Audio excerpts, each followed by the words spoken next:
Upon discovering my wife's infidelity, I devised a meticulous plan to make her regret her betrayal. Standing at the window, I watched the car pull out of the driveway, take a right, and disappear down the street. I wondered why I wasn't feeling more hurt after witnessing a decade of my life fade away. Shouldn't there have been more than a shrug and a fleeting thought to go fix the dripping faucet? As I turned toward the kitchen, I replayed the last half hour in my mind. Coming home from work, I'd found my wife Peggy sitting at the kitchen table with a full glass of wine. Immediately, I sensed something was off. First, she was home before me, which was unusual since she usually arrived 30 minutes to an hour after I did. Second, the stove was cold. And third, Peggy's drink of choice was a glass of wine, a rarity for her. I had barely walked into the room when she asked me to sit down, saying she had something important to share. Grabbing a beer from the fridge, I took a seat across from her. Peggy mentioned that over the past 6 months, she'd noticed a distance growing between us. Although she couldn't pinpoint why, she was concerned about the way we seemed to be drifting apart. She had tried to talk to me, but all I'd said was that we were simply going through a rough patch, and things would eventually improve. Then, Peggy dropped the news. She had decided to take a break, not a divorce, just a temporary separation. She felt the need for some space to figure out her life and understand why our relationship was strained. She encouraged me to use this time to reflect as well. I tried to downplay the severity of the situation, insisting that every marriage faced challenges and that we couldn't solve our issues by being apart and avoiding communication. Peggy argued that talking wouldn't help, as I saw only one problem in our marriage, the lack of intimacy. She said my solution was too simplistic, reducing it to her getting undressed and letting me do as I pleased. Peg explained that our problems were deeper. We no longer shared any closeness, and though she still loved me as much as the day we married, something was wrong. She needed space to understand it.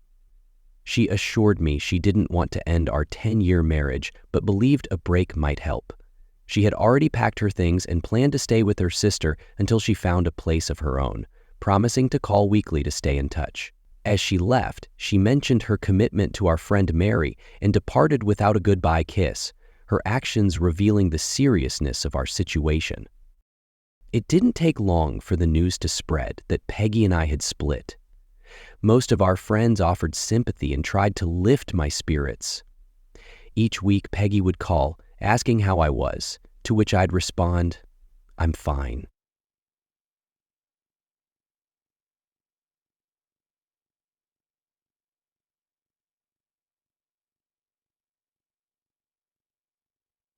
Just once in my life, my eye had been spared the pain of being away from all of my friends for the past year.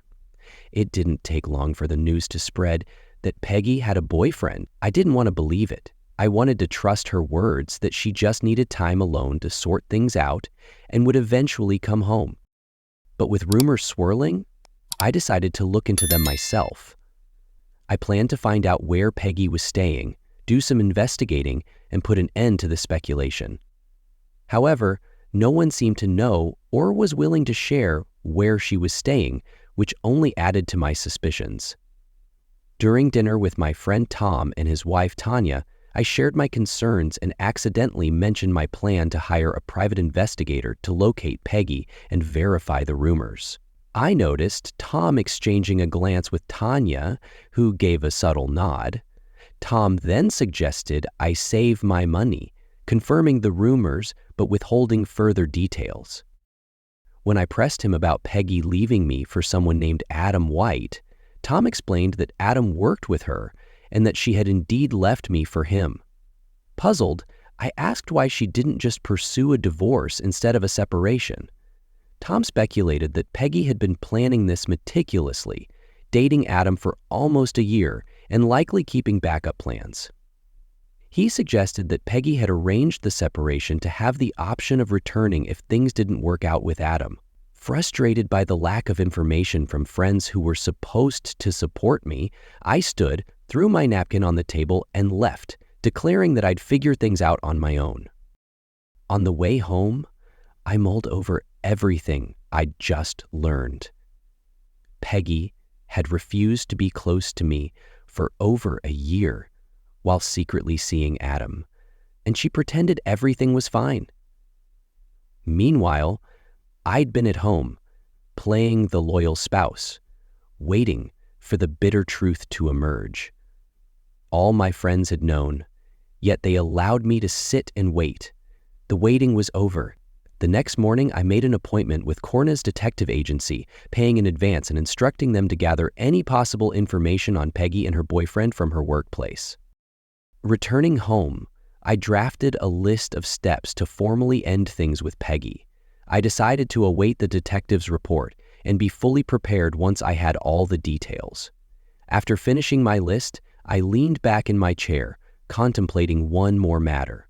It had been nearly a year without any intimacy due to Peggy's rejection, and now that I understood the reason, I resolved not to stay celibate any longer. Sitting at the kitchen table, I sipped my beer, considering how I'd bring an end to the long dry spell. Recalling Tom's remarks on Peg's careful plotting, I recognized she had anticipated my reactions, likely preparing to leverage them in the divorce. My initial list of actions was pointless.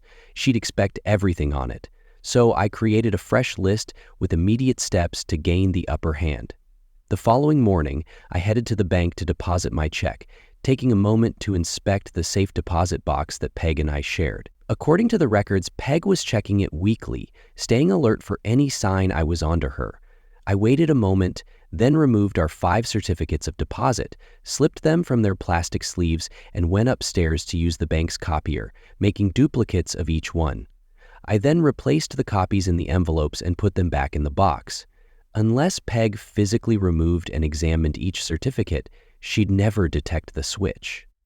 Knowing Peg was observing my actions, I casually took my passport out of the box and mentioned offhand to the bank clerk as she handed back the box that I'd be heading to Mexico for a fishing trip. I left the bank with the original CDs in my pocket. Over the next few weeks, I visited the bank about twice a week, cashing 1 certificate per visit and paying the early withdrawal fee. At home, I stashed the cash, wary of credit cards and their possible pitfalls. My only credit card was an American Express that required full payment each month, alongside a few gas cards and a low-limit Visa. Meanwhile, Peg had at least 6 credit cards with high limits. I kept track of her card balances each month, listing them and setting them aside. I put together a wish list. Then over the next 2 weeks, I began making purchases on Peg's credit cards, aiming to leave her with significant debt once I was gone. I upgraded my computer, bought a new Dell with all the accessories, ordered a Remington 700 from eBay, and picked up other items like a digital camera and an advanced phone. However, we used it as collateral for an open credit line, so if timed right, I could draw from it before she noticed. Previously, I'd wondered why she left me in the house instead of asking me to leave. Now I understood that to her, my staying signaled I was waiting for her return, viewing the separation as temporary. I closed my $401 cash at work, paid the penalty, and saved the money, then leaned back and waited for the private investigator's report. The only challenge was finishing things off without raising suspicions. To avoid detection, I planned weekend fishing trips. Peg knew of my love for fishing, so it was unlikely she'd suspect anything or hire a detective to track me. After all, hadn't she been manipulating me for over a year? One Friday, as I was leaving work, I got a call from Tanya, urging me to visit her and Tom. Though I tried to decline, she insisted it was important, so I agreed. When I arrived, Tanya greeted me and led me to the living room where Tom sat comfortably in an armchair. He stood, shook my hand, and gestured for me to sit while he went to fetch a beer.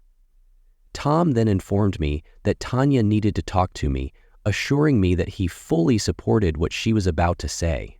He left for the kitchen, and when he returned, he handed me a Bud Light and mentioned he wouldn't be back until midnight, then exited through the front door.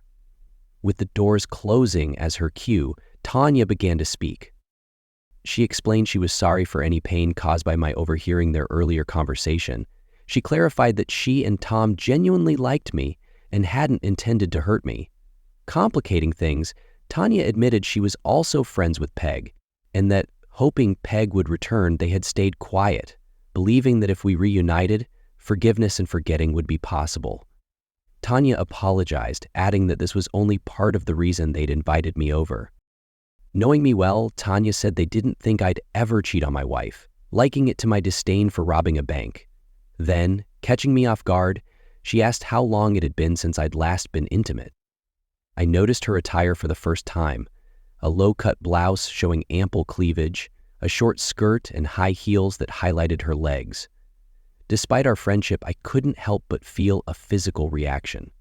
Remembering Tom's earlier words, I began to sense where this was heading. In a subdued voice, I admitted it had been 1.5 years.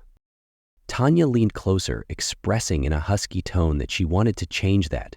Trying to explain, I told her I couldn't act on her suggestion out of respect for my friendship with Tom.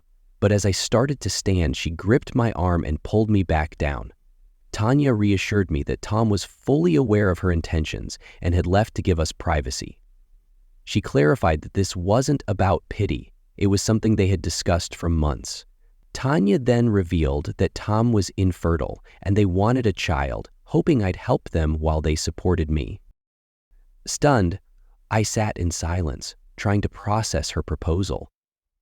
When I finally managed to speak, I asked why they'd chosen me. Tanya explained they wanted a known donor who would stay involved in the child's life, someone to act as a godfather and be there like an uncle. Struggling to understand, I questioned her logic, but Tanya insisted they'd thought it through. She described scenarios where I might be needed, from emotional support to potentially donating an organ if needed. Despite my reservations, Tanya shifted the conversation, asking if I found her attractive. She pressed her hand against the bulge in my pants, interpreting my reaction positively, then knelt, unzipped my pants, and listed the benefits of fathering her child, emphasizing that frequent intimacy would increase the chances of pregnancy. Tanya promised not to limit our encounters to just her most fertile days, suggesting we move to the bedroom for what she called serious procreation. After another kiss, I prepared to leave. As she walked me to the door, Tanya thanked me for what had happened, adding that she wanted to continue until she was pregnant. She acknowledged that Tom was used to frequent intimacy, about 3 or 4 times a week, and though he was fine with our arrangement, she didn't want to hurt his feelings. Tanya asked me to call her the next day to make future plans.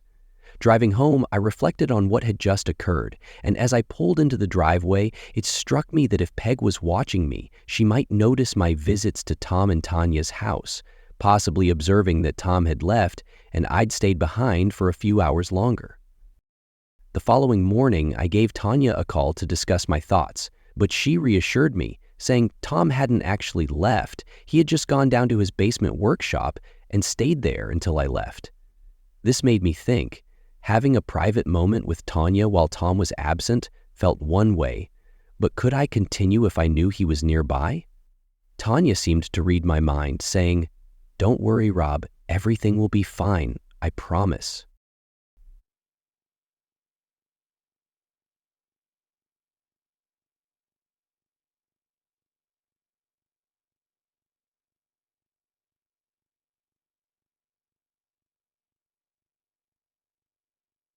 He reassured me of his complete support for what had happened between Tanya and me. He was consistent in his length to contain the bad experience and saying it was something we needed to talk through.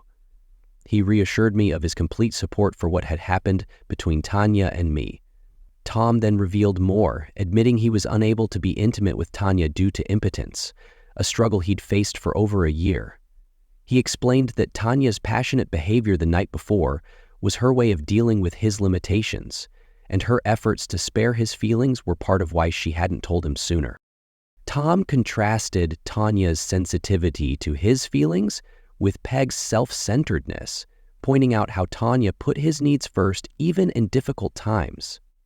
He shared that Tanya's sensual nature was challenging for him and that despite her loyalty, she had needs he couldn't fulfill, making it likely she'd eventually seek satisfaction elsewhere. He understood her love for him, but knew he couldn't handle it if she cheated behind his back. Tom confessed that though he could accept her reasons for straying, he couldn't accept the secrecy that would accompany it. The solution, as he saw it, was transparency. However, Tanya wasn't the kind to take a lover openly while he sat in the next room. She might manage it with a stranger in a hotel, but that wasn't ideal.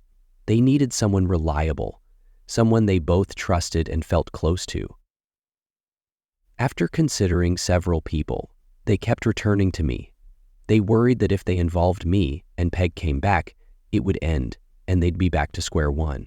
However, Tom was certain that Peg would return sooner or later, as everyone who knew Adam White thought he was unpleasant. He believed Peg would come to the same conclusion and return, convinced I hadn't discovered her actions. I chuckled, noting Tom's insight into me. He recognized that our prolonged separation had given me suspicions, and now I had confirmation. To Tom, Peg was already in the past, even if she didn't know it, which freed him and Tanya to approach me. They wanted a child, and while Tom worked on his health, Tanya needed a physical connection. They were counting on me to fill that role. Tom admitted it might sound odd, but he truly believed that me being with Tanya would actually help save their marriage. He wanted me to accept that he was fully aware of it, and that it didn't bother him in the least. I was left stunned, struggling to grasp this unusual arrangement. After a moment, Tom looked away from his glass, then directly at me, confessing how painful it was to be unable to satisfy his wife. He admitted that the thought of losing her was devastating, then sincerely asked for my support in such a complicated situation. After a pause, I gave him a nod of agreement. On Sunday, I invited Tom, Tanya, and 3 other couples over for a barbecue. When the other couples left, Tom retreated to the study to use my computer, while Tanya and I went upstairs to my bedroom. By the time I'd undressed, Tanya was lying on the bed, eagerly urging me to hurry.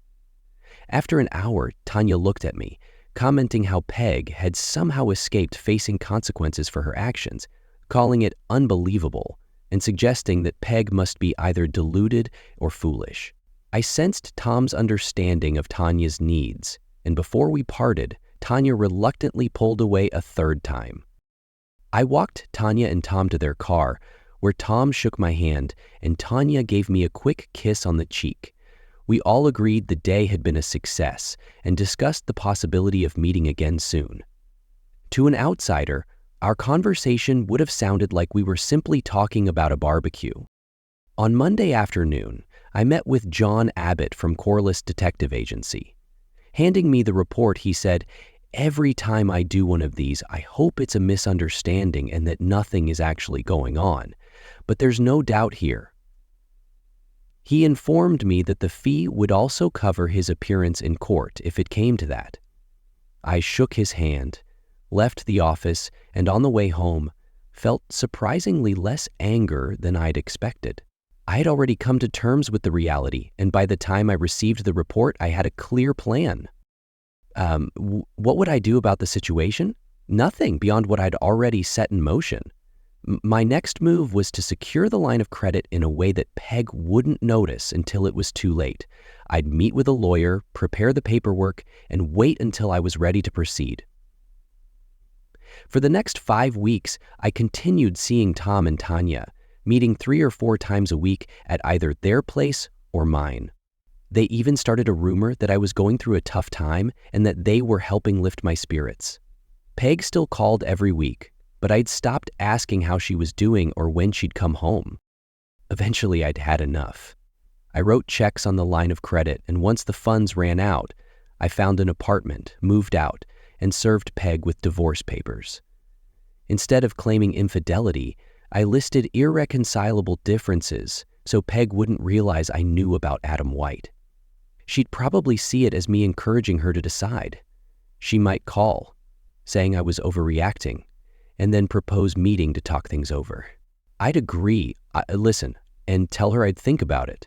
This would buy me a few days to empty my accounts and clear the line of credit. It went exactly as I expected. First, Peg called, accusing me of being unreasonable, saying there was no need for lawyers. I told her I was tired of this ambiguous situation. You don't want to be with me, so it's time for me to move on. We arranged to meet at Angelo's. It was the first time I'd seen her since she left, and she looked as beautiful as ever. I knew I'd miss her, but I also understood that even if she returned, I couldn't live with her again. I didn't tell her that, though. Instead, I sat there, listening to her go on about seeing a therapist who was helping her understand things. Peg claimed she was making progress and just needed a little more time. I know this is hard for you, baby, but it's hard for me too, she added. Please, baby, just give me a little more time, she pleaded.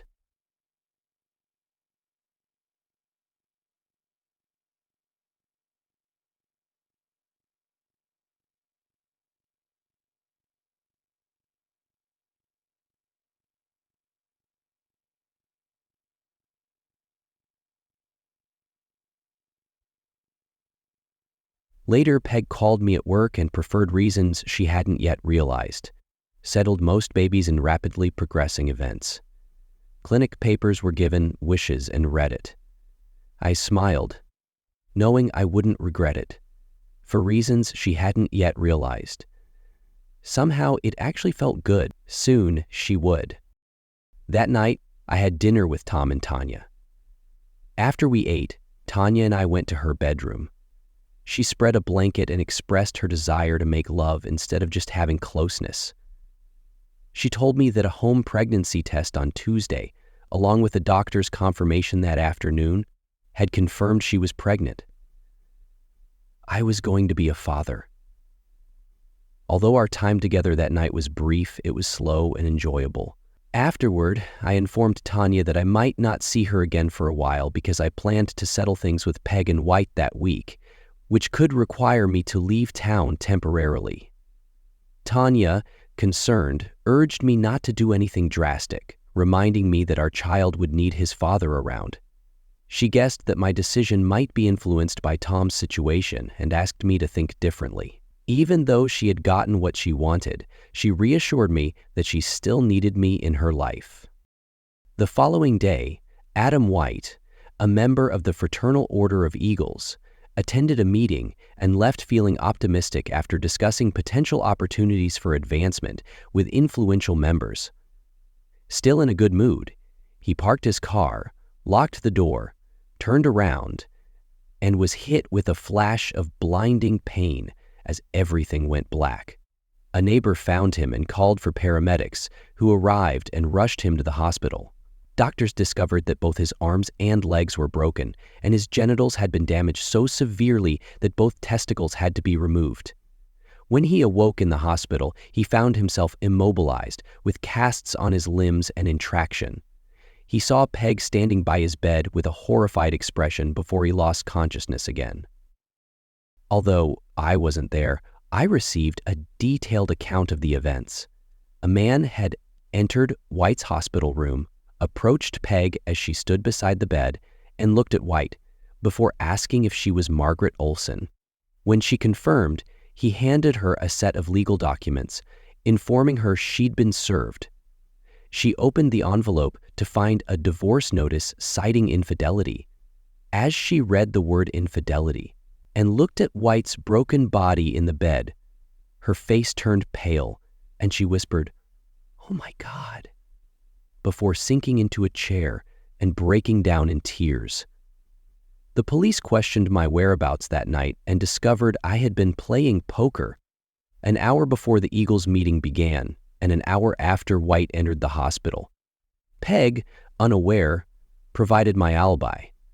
As a gesture of thanks, I used Peg's credit card to buy gifts for my poker buddies: a digital camera from the Home Shopping Network for Bill and Steve, a laptop from eBay for Mike, a 19-inch flat-panel monitor for Phil, and an aluminum baseball bat. Once the police were convinced of my innocence and White's situation, I left for a 2-month vacation, heading to Mexico for a fishing trip. Before leaving, I told my lawyer to hold off on finalizing the divorce, preferring to keep the marriage intact for now while I distanced myself from Peg.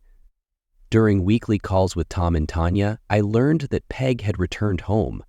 Any love she had with White seemed non-existent, since she didn't reconcile with him after being served beside his hospital bed.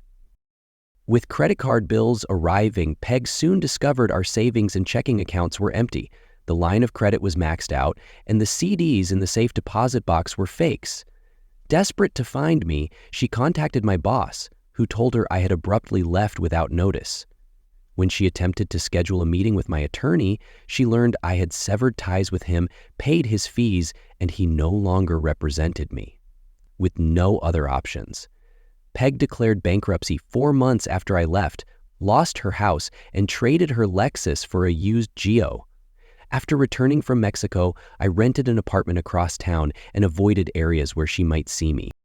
Now 5 months pregnant and even more alluring, Tanya and I resumed our relationship without fear of being seen. We met 2 or 3 times a week, spending nights at each other's places. Peg eventually learned I was back and waited for me in the parking lot after work one day. I ignored her and drove off, but she followed. I pulled into Bud's Grill to avoid a scene at work. Inside, I ordered a Bud Light and watched as Peg entered, scanning the room before finding me and approaching, muttering under her breath. When she got close, I anticipated her move, turned on my stool, and grabbed her hand tightly. I warned her not to push me, saying I was prepared to make things difficult for her.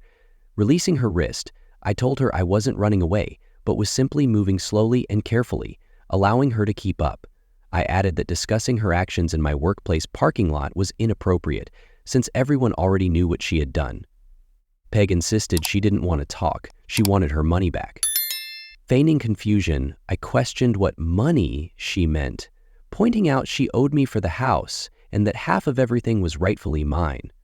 I refused to give her anything, saying it was fair compensation for the pain, suffering, and loss of marital rights I endured. I reminded her of the 1.5 years of abstinence while she was with someone else, the humiliation of being seen as a deceived husband, and the loss of my parents' house. Resentfully, I told her I didn't see any reason to give her anything after her attempts to manipulate me and now facing the consequences. I explained that if she pursued legal action, I'd countersue. A good attorney, I said, could drag out the case for 6 to 8 months, during which time she'd be responsible for her own legal fees. I questioned how she'd afford that without gaining anything, and assured her I had enough evidence to defend myself in court. I warned that if I won, she would suffer the repercussions. In the worst-case scenario for me, I'd agree to divide the assets, but would then simply avoid paying her. I pointed out that I had no savings, no checking account, drove a leased car, and lived in a furnished apartment, making it nearly impossible for her to collect. The only option would be garnishing my wages, but I warned that if my wages were garnished, I'd lose my job, leaving her with very little after years of legal battles. And if it came to that, I'd simply leave for a small fishing village in Mexico, from where she'd receive nothing but the occasional postcard. Recognizing that, because of her, I now had an advantage, I urged Peg to accept the reality. She had tried to manipulate me, been exposed, and was now facing the repercussions. I advised her to consider herself lucky, especially when she thought about what had happened to her boyfriend. I pointed out that, unlike him, she could still have intimate relationships, whereas he had lost his manhood and would never be with another man's wife again.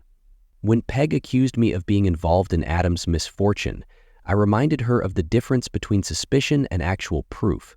I also asked about her progress with her writing, hinting that she hadn't seen Adam since his initial day in the hospital. When she said I'd taken away the only thing he had, I sarcastically acknowledged his supposed skill and size as a lover. I told her that if I had known she'd return to me eventually, this situation might have been avoided. I closed the conversation with a hint of regret, pondering how life might have been happier if we had communicated better. Irritated, Peg called me a jerk, to which I replied that she was nothing but a fake. I finished my drink, stood up, said, "Bless you," and walked out of the bar. 3 days later, I was served divorce papers citing irreconcilable differences. I made no objections. She received half of our assets, along with the demand that I repay the borrowed money. I wished her the best and discarded the final decree. She must have believed my words, as I never heard from her again. An unexpected outcome followed. Everyone seemed to agree that White was indeed a jerk. Even so, jerks can have friends, and one of his was Peg's boss. Displeased with how she treated White after his accident, he let her go. Though technically downsized due to the recession, everyone knew she had been fired. Unable to find local work, she moved to California to live near family. Since then, not even her sister has heard from her. One last chapter remained in this story, a bittersweet end and a promising start. Tanya gave birth to a beautiful baby girl, and Tom cherished and spoiled her. Uncle Rob became a frequent visitor, spending endless hours with little Martha. Tom never shared the full story with Tanya or me, but he understood the root of his condition. Cancer went untreated, spreading throughout his body. After his funeral, Tanya handed me an envelope with "For Rob Only" written on it. She shrugged, saying, "I don't know what's inside. It's for you." I opened it and read the note. "Hey, buddy, if you're reading this, I'm gone. There's a reason I chose you, not to just be Martha's uncle, but her father.